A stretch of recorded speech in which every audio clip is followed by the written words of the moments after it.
Hello student, video শুরুতেই দেখে নিয়েছো আমরা আজকে কী ধরনের কাজ শিখতে চলেছি। তাহলে চলো প্রথমেই আমরা আগে পাওয়ার পয়েন্ট সফটওয়্যারটা খুলে নিই, তারপর আমি স্টেপ বাই স্টেপ তোমাদেরকে কিভাবে কাজটা করলাম সেটাই তোমাদের সামনে তুলে ধরবো। প্রথমেই দেখো পাওয়ার পয়েন্ট আমি ওপেন করে নিয়েছি। এরপর দেখো আমি রাইট ক্লিক করে ডুপ্লিকেট করে নিচ্ছি, 4টে স্লাইড টোটাল করে নেব, কারণ 4টে স্লাইডই তো ছিল তোমরা দেখেছো। ফার্স্ট স্লাইডে যাব, ইনসার্টে যাব, এরপর আমি পিকচারে চলে যাচ্ছি, এখান থেকে স্টক ইমেজ গেলাম। যাওয়ার পর এটার ক্ষেত্রে বলে রাখি এই ইমেজগুলো কিন্তু আমাদের নেট কানেকশান থাকলে তবেই আমরা ওপেন করতে পারবো, না হলে কিন্তু পারবো না। তো আমি এখান থেকে সিটি বলে একটা লিখলাম, সার্চ করলাম, দেখো আমার এখান থেকে সিটি চলে এসেছে, আমি ওটাকেই ইনসার্ট করে নিলাম। এরপর আমি এটাকে কি করব, দেখো এখান থেকে এই অপশানটাকে চুজ করলাম এবং এখানে একটা মাপ দিয়ে দিলাম 16.9। তো দেওয়ার পর আমি এটাকে কপি করে নিলাম। এরপর আমি দেখো এখান থেকে রাইট ক্লিক করে ফরম্যাট ব্যাকগ্রাউন্ডে যাচ্ছি। এরপর আমি কোথায় যাব, এরপর আমি পিকচার আর টেক্সচার ফিল, এরপর এখান থেকে ক্লিপ আর্ট করলেই দেখো আমার পুরো পেজ জুড়ে ওই পিকচারটা চলে আসছে। সেম প্রসেস আমি কি করব, দেখো সেকেন্ড পেজেও চলে এলাম, এখান থেকেও আমি সেম যাব পিকচার আর টেক্সচার যে ফিল্ডটা আছে ওখানে ক্লিপবোর্ড থেকে আমি দেখো ওই পিকচারটা নিয়ে নিয়েছি। এরপর ইনসার্টে গিয়ে স্টক ইমেজ থেকে অন্য পিকচারটা আমি যেটা আমি নিতে চাইছি সেটাকে চুজ করে নেবো এখান থেকে। তো সিটি বলে সার্চ করতে আমার চলে এসেছে অনেকগুলো পিকচার, তার মধ্যে এই পিকচারটা সেম 3 নম্বর পিকচারেও চলে যাব এবং এখানে করব হচ্ছে পিকচার আর টেক্সচার, এখান থেকে ইনসার্ট করে ওই পিকচারটাকে আমি নিয়ে নেব। ফার্স্ট আমি এখান থেকে ইনসার্ট করে নিলাম, এরপর স্টক ইমেজেস, এখান থেকে আমি ওই পিকচারটা নিয়ে নেব।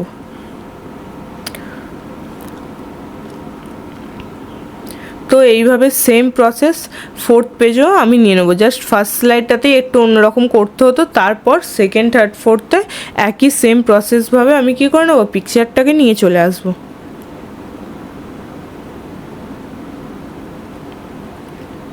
তো 4টে স্লাইডে আমার 4টে পিকচার নেওয়া হয়ে গেছে। এরপর দেখো আমি ফার্স্ট স্লাইডে চলে গেলাম, শেপসে গেলাম, গিয়ে এখান থেকে রাউন্ড রেক্ট্যাঙ্গেল শেপসটাকে কী করলাম, চুজ করলাম।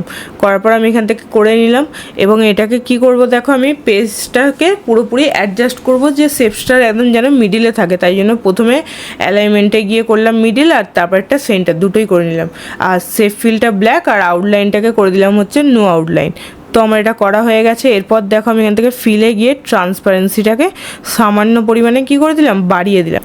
এরপর আমি টেক্সট বক্সটা নিয়ে এখান থেকে লিখবো হচ্ছে লেখার পর টেক্সটের মধ্যে লেখার স্টাইল, কালার, সাইজ আমি আমার মতো করে চেঞ্জ করতে পারি। দেখো আমি প্রথমে এরিয়াল ব্ল্যাক নিয়ে নিলাম, এখান থেকে দেখো সাইজ আমি অটোমেটিক দিয়ে দিচ্ছি যাতে লেখাটা অটোমেটিক বড় হয়ে যায়।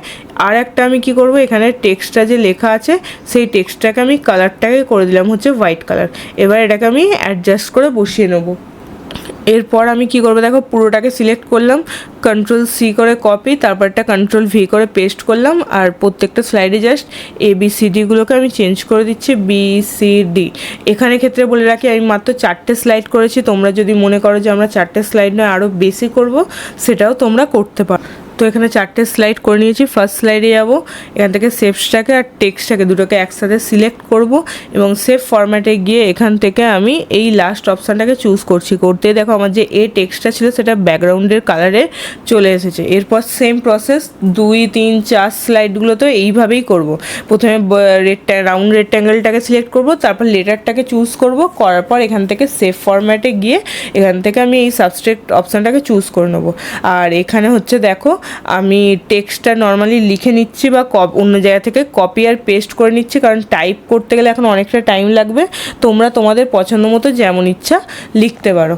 তো তোমরা স্ক্রিনে দেখতেই পাচ্ছ আমি টেক্সট বক্সটাকে নিয়ে কিছু লিখে নিচ্ছি। তো দেখো আমার লেখা নিয়ে চলে এসেছি, দুটোকে একসাথে সিলেক্ট করে কপি পেস্ট করে আমি ওই একই লেখাটা লিখে দিচ্ছি, কারণ আমি আর অন্য লেখা দিচ্ছি না। তোমরা যখন রিয়েল কাজ করবে তখন কিন্তু রিয়েল লেখাটাই দেবে। আমি এখানে জাস্ট একটা বেসিক কনসেপ্ট তোমাদের সামনে তুলে ধরছি। তো এরপর ট্রান্সপারেন্সি যাব, গিয়ে আমি দেখো প্রত্যেকটা স্লাইডকে এখান থেকে এই অপশানটাকে রোটেটের অপশানটাকে চুজ করলাম।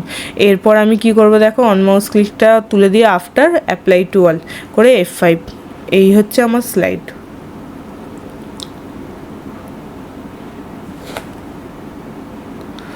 আশা করছি ভিডিওটা তোমাদের ভালো লেগেছে। ভিডিওটা দেখার জন্য অবশ্যই বলবো থ্যাংক ইউ। ভিডিওটা ভালো লাগলে অবশ্যই লাইক করে দিও। আমাদের চ্যানেলটা সাবস্ক্রাইব করে দিও, 5 টাকা বেল আইকনের বাটনটা। আজকের মতো এতটুকুই ক্লাস, আবার দেখা হচ্ছে তোমাদের সাথে নেক্সট ক্লাসে। ঠিক আছে, টাটা।